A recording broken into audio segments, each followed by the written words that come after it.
अस्सलाम वालेकुम स्टूडेंट्स। आज का जो हमारा टॉपिक है हम पढ़ने वाले हैं आईओ यूनिट्स। अब हमारी बहुत सी इनपुट आउटपुट डिवाइसेस होती हैं, जैसा कि keyboard, mouse, scanner, monitor, camera. ये सभी की सभी हमारी इनपुट या आउटपुट डिवाइसेस हैं। अब हर डिवाइस का अपना डाटा ट्रांसफ़र रेट होता है। इट्स मीन कि कोई डिवाइस हो सकती है वो कम डाटा सेंड करती है, इसके अगेंस्ट कोई ऐसी डिवाइस हो सकती है वो इनपुट हो या आउटपुट हो जो कि ज़्यादा डाटा ट्रांसफ़र कर सकती है।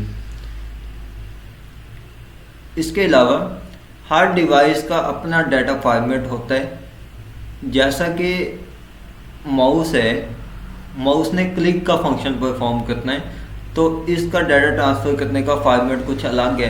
अगर कीबोर्ड की बात की जाए तो उसका डाटा ट्रांसफ़र करने का फॉर्मेट जो है वो अलग है। अब ये दोनों जो प्रॉब्लम्स हैं डिवाइसेस के साथ, इनको हैंडल करने के लिए एक हार्डवेयर कंपोनेंट यूज़ होता है जिसको आईओ यूनिट का नाम देते हैं। ये प्रॉब्लम्स को क्या करता है, सॉल्व करता है, जो ऊपर डिफाइन की गई हैं। आईओ यूनिट जो है ये आईओ ऑपरेशन परफॉर्म करता है। आईओ ऑपरेशन मीन कि आपका इनपुट ऑपरेशन आपका आउटपुट ऑपरेशन परफॉर्म करता है विदाउट इन्वॉल्विंग सीपीयू। सीपीयू को इन्वॉल्व किए बगैर ये आईओ ऑपरेशन परफॉर्म करता है। इंटरप्ट क्या होती है? इंटरप्ट बेसिकली सिग्नल ही होते हैं जो कि सीपीयू से आईओ डिवाइसेस को जनरेट होते हैं या इसके अगेंस्ट आईओ डिवाइसेस से सीपीयू को जनरेट होते हैं। वो क्या कहलाते हैं? इंटरप्ट कहलाते हैं। जब कोई इंटरप्ट जनरेट होती है तो करंट एक्टिविटी जो परफॉर्म हो रही होती है किसी प्रोग्राम के अंदर वो स्टॉप हो जाती हैं। इस स्कीमा में प्रोसेसर जो होता है वो कोई कमांड इशू करता है, कोई सिग्नल जनरेट करता है आईओ डिवाइसेस को कोई आईओ ऑपरेशन परफॉर्म करने के लिए। जब आईओ डिवाइसेस जो होती हैं वो सिग्नल को गेट करने के बाद रेडी हो जाती हैं, अब प्रोसेसर जो है ये तमाम की तमाम जो टास्क परफॉर्म हो रहे होते हैं उसको सस्पेंड कर देता है। कब? जब कोई इंटरप्ट सिग्नल जनरेट होते हैं। इसके बाद कोई आई ऑपरेशन परफॉर्म होना स्टार्ट हो जाता है। अब एडवांटेज या डिसएडवांटेज की बात की जाए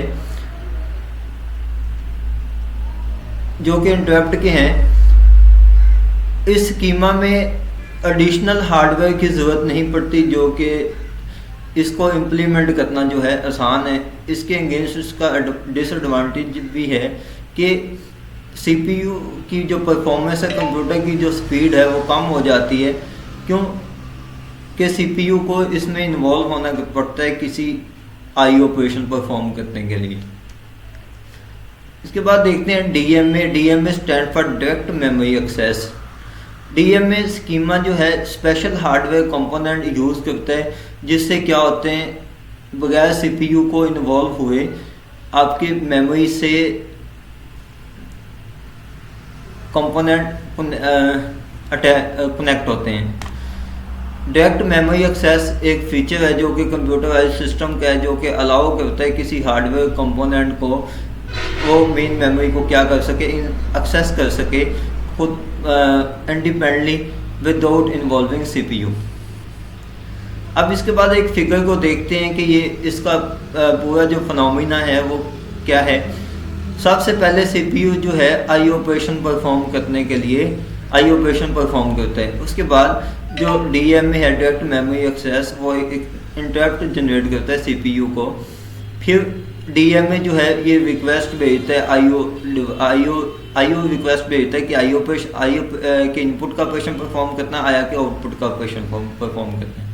फिर जो डिवाइसेस होती हैं वो एक्नॉलेजमेंट सिग्नल सेंड करती हैं। एक्नॉलेजमेंट सिग्नल मीन कि आप डाटा सेंड कर सकते हैं। फिर वो जो डाटा आपने भेजना था वो स्टोर होता है किसी बफर में। बफर जो है ये आर्जी तौर पे डाटा को स्टोर करने के लिए, उसके बाद जो डाटा आपने लिया था वो रैम में चला जाता है। इसके भी कुछ एडवांटेज और डिसएडवांटेज हैं। इस स्कीमा में जो प्रोसेसर है उसको वेट नहीं करना पड़ता आई ऑपरेशन परफॉर्म करने के लिए, क्योंकि वो हार्डवेयर कंपोनेंट जो यूज़ होता है वो खुद ब खुद ही आई ऑपरेशन परफॉर्म कर लेता है विदाउट इन्वॉल्विंग CPU। तो इससे क्या होता है, आपके कंप्यूटर सिस्टम की जो स्पीड है वो इंक्रीज़ हो जाती है। इसके अलावा एक डिसएडवांटेज भी है कि ये कम्प्लेक्स है, क्यों, इसमें एक हार्डवेयर चाहिए होता है जो कि आई ऑपरेशन परफॉर्म करता है। तो जो हार्डवेयर है वो कॉस्टली होता है, इस वजह से इसका ये डिसएडवांटेज, इसको इम्प्लीमेंट करना क्या है, मुश्किल है। Data transmission from CPU to memory के CPU ने डाटा ट्रांसफ़र करना है आप लोगों की मेन मेमोरी पे, तो उसके अंदर जो जो स्टेप परफॉर्म होंगे वो किस तरह डाटा ट्रांसफ़र होगा। सबसे ये एड्रेस बस और डाटा बस इसमें इन्वॉल्व होती हैं जब CPU मेन मेमोरी को डाटा सेंड करता है। CPU क्या करता है, अपना एड्रेस, जिस एड्रेस पे डाटा सेंड करना है, मेन मेमोरी का एड्रेस जिस एड्रेस पे डाटा सेंड करना है वो प्लेस कर देता है एड्रेस बस के थ्रू। फिर जो CPU जो है वो प्लेस कर देता है एड्रेस ऑफ डाटा लोकेशन के किस लोकेशन पर जाके मैंने डाटा ट्रांसफ़र करना है। फिर IO यूनिट लगे होते हैं मेन मेमोरी में, वो क्या करते हैं, वो एड्रेस को पढ़ते हैं कि किस एड्रेस पे जाकर डाटा ट्रांसफ़र करना है, एड्रेस को डिटरमाइन करने के लिए।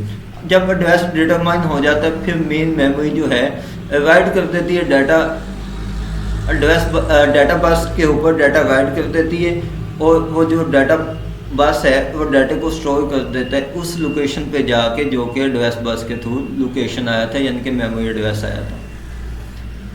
आई होप आप अंडरस्टैंड कर पाए होंगे। अगर इसके अलावा फिर भी कोई कन्फ्यूजन है तो आप कमेंट सेक्शन में पूछ सकते हैं।